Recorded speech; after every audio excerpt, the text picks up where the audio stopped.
Let's assume that the listeners don't care about how we smell. Why should they still be interested, either from an intellectual standpoint or like a functional standpoint, in the way that olfaction works? Do people who study olfaction because they want to understand smell, or are there other things that are interesting about it? For me, the sense of smell is a window to the consciousness, to the brain, and it's a very transparent window. The system have much less computation and much less processing before getting to the cortex and create objects. We manipulate these objects, olfactory objects, and it's easy to work with the system. But at the same time, I have two more reasons. First of all, it's a fascinating system.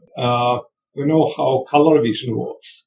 We invested so much in understanding vision and hearing, and olfaction is a big mystery. And I do care about olfaction deeply. I do care how we smell, what happens in the brain when we smell the rose or when we smell the coffee, how we discriminate odors, what actually the odor spaces, can we manipulate it, how they're mixing, and it's a lot of unsolved problem. It's a huge intellectual challenge. And the third reason, we're moving to a very new era this time, because we all are surrounded by organic molecules. We all are smelling all the time. We don't have sensors. We don't have receptors. We don't take advantage of that. And over evolution, this is a probably unique system that allows maybe us to have a look at this world of molecules, world of chemistry, that it's not yet here under our, we don't have access. We build a very complicated devices like gas spectrometry, gas chromatography, mass spectrometry, but the nose does it for us. We know much more about genetics, we know much more about cellular processing, but we don't know much about the odors around us. And nature does know. Nature takes care of that. And we actually have now access to actually understand how the nose, the device, deals with that. And this is a fascinating subject. I start reading how we can smell disease, how we can smell, other stuff, because animal can do this. And that's fascinate me, to the same level as we create objects in the brain.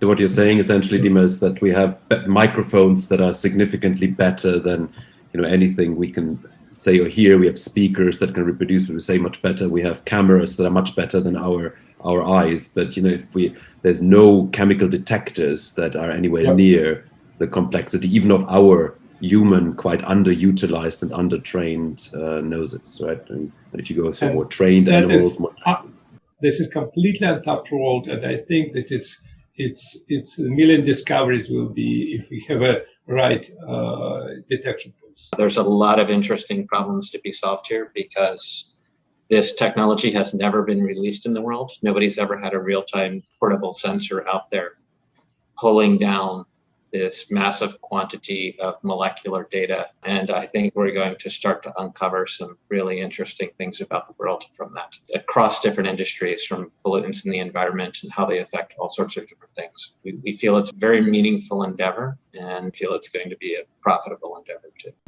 And if you want one controversial statement, Matt. Which I would love, yes. My wager is going to be that in the long term, using a BMI, we're going to be able to detect things better than a trained animal. The reason for this doesn't have to do with the filtering in the olfactory bulb. It has to do with the kinetics of gas flow. Detect things that are at great distance by having an a priori understanding of the speed at which those molecules arrive. So the pattern might not exist there in the dog's mind to be able to pick up. It might not have a holistic pattern that it's detecting in one sniff, but that signature might be stretched out in time and we might be able to pick that up. That's interesting. Andreas, I think you've done a little bit about odor localization in your lab. We're looking at odor plumes. So not only the chemical structure of odors, but actually the temporal structures, how concentrations change rapidly over time. And we find that mice can actually detect these very rapid fluctuations at time scales of tens of milliseconds or faster. And there's a lot of information in that, which we know from the difficult study of turbulent airflow.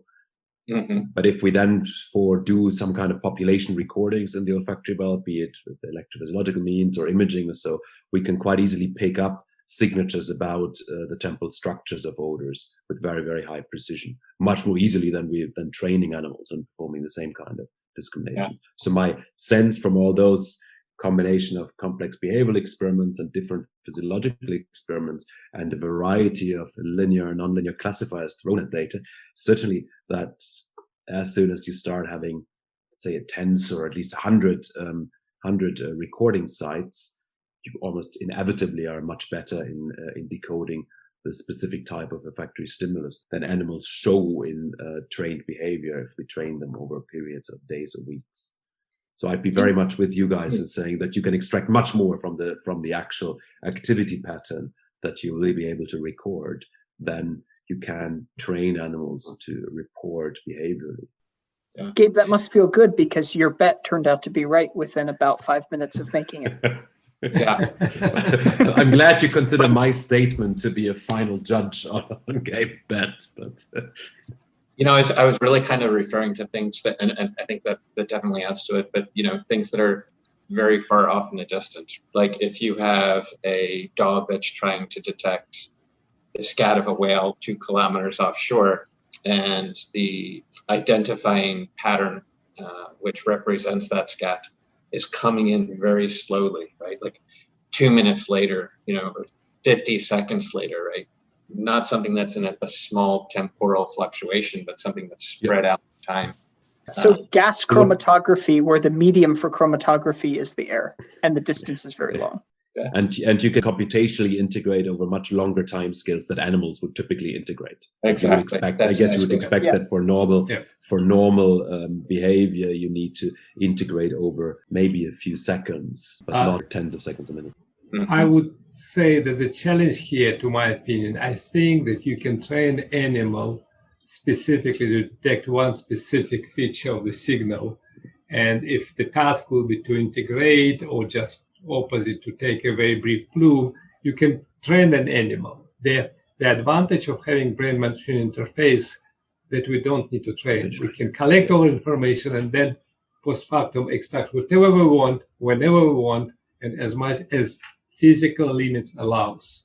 So and those models are transferable between animals too, as long as you have, as you were saying, the fiduciary markers. Yes, the physical limit probably and each specific detection task can be achieved by the animal as good as with BMI.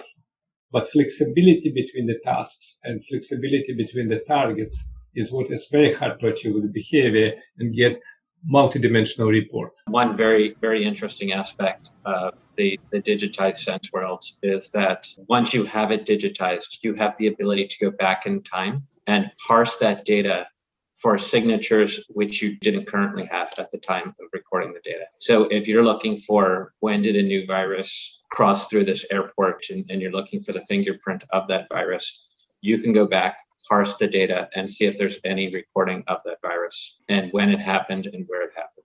That's a really, really useful feature of digitizing the sense space.